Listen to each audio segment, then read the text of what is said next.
Okay, this is part 2 of my Atlas in-scale Shay locomotive that I had put a Zimo Sound Decoder in with an ESU Sugarcube speaker. And this is with the shell off. And I want to show that there on the left is the Zimo Sound Decoder MS500 series. And there about in the middle of the body shell there is, up in the cab, is the speaker.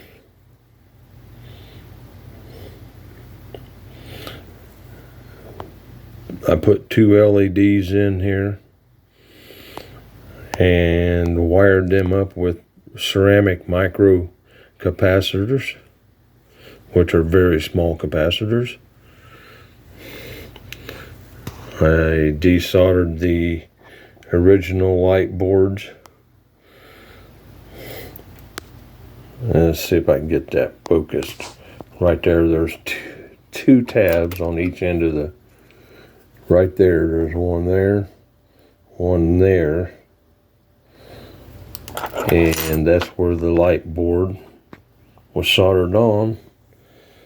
And the other end, there's tabs right there that this light board was soldered onto.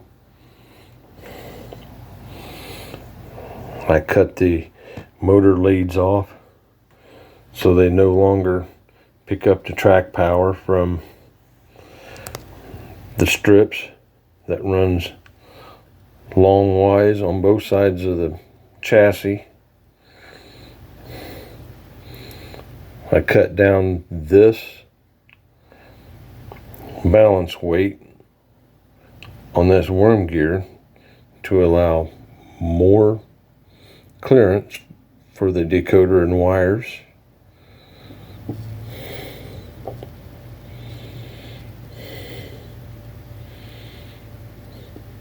There is a screw underneath the decoder that holds the oil bunker box on the tender side of the locomotive, and I took that screw out, recessed the screw with a small drill bit so that the screw head will fit flush with the bottom side of the oil tank, the oil bunker tank area. And that gives the decoder a little bit more room to set up higher on the bottom side of the body shell. Speaker is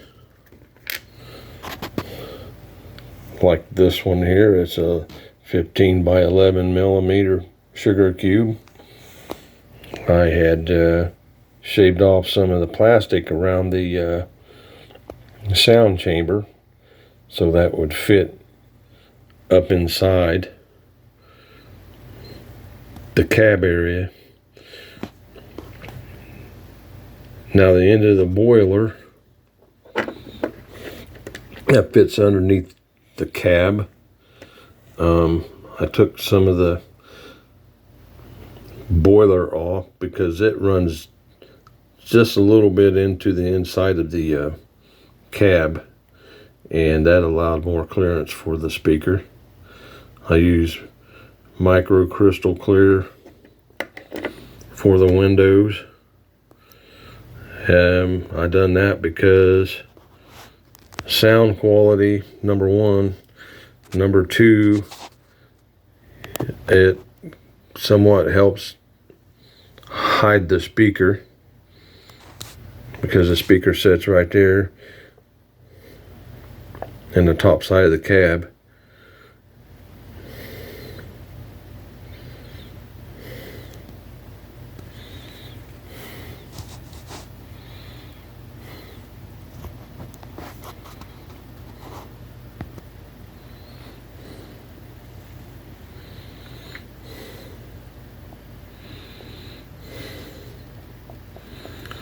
Now I run the track pickup wires and the motor wires along the side of,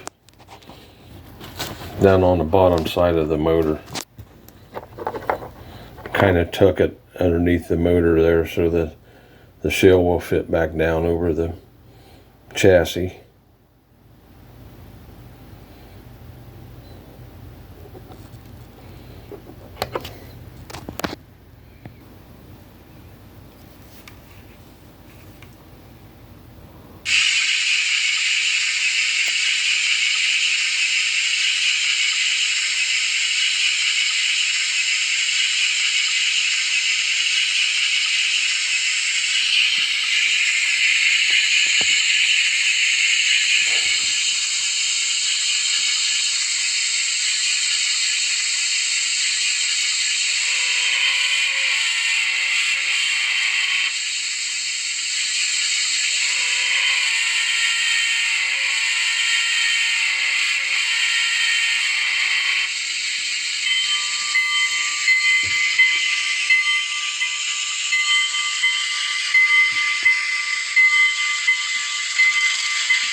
There we go. Get that running again.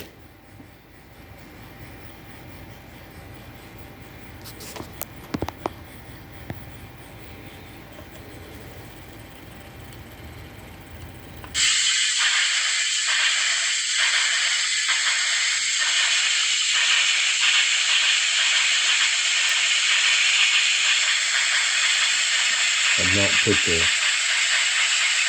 couplers back on yet.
Now I put the rear coupler back on. There's two screws that holds a metal bracket, and that runs across the back of the coupler box.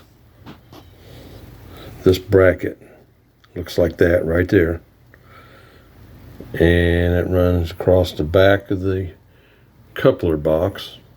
Just I get the lighting just right. and the little screws like that one. That one's one of the shorter ones for the front coupler. The rear coupler that I had already put on has slightly longer screws. Now those screws that holds the coupler assembly in place also holds the body shell onto the chassis. So it all fits on there with 4 little screws, 2 at each end. There's 2 screws there, 2 screws there, with that metal bracket that goes across the back of the coupler plate.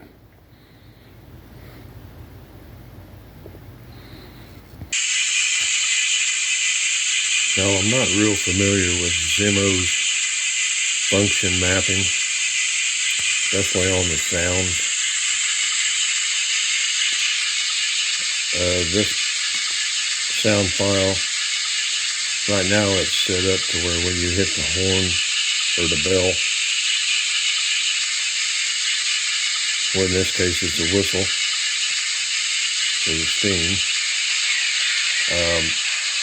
it does a grade crossing. And function mapping is just for regular whistle. I'm not too familiar with doing that. So this is the whistle by hitting just the horn button.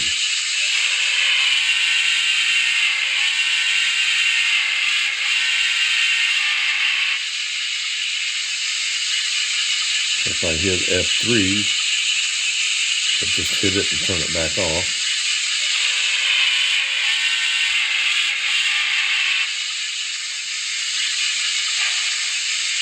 Kind of gives it a shorter whistle.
Now I have CD6 set up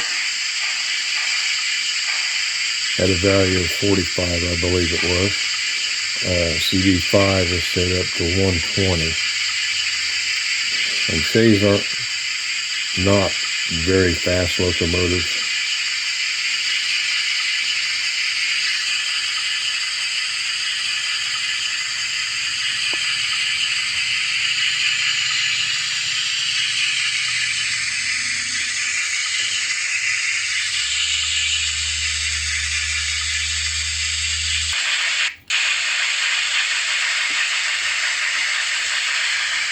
This is speed step 30 on the throttle.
Well, I think I'm going to end this video. And this was my version of installing sound in an N-scale Shay. And happy model railroading, everyone.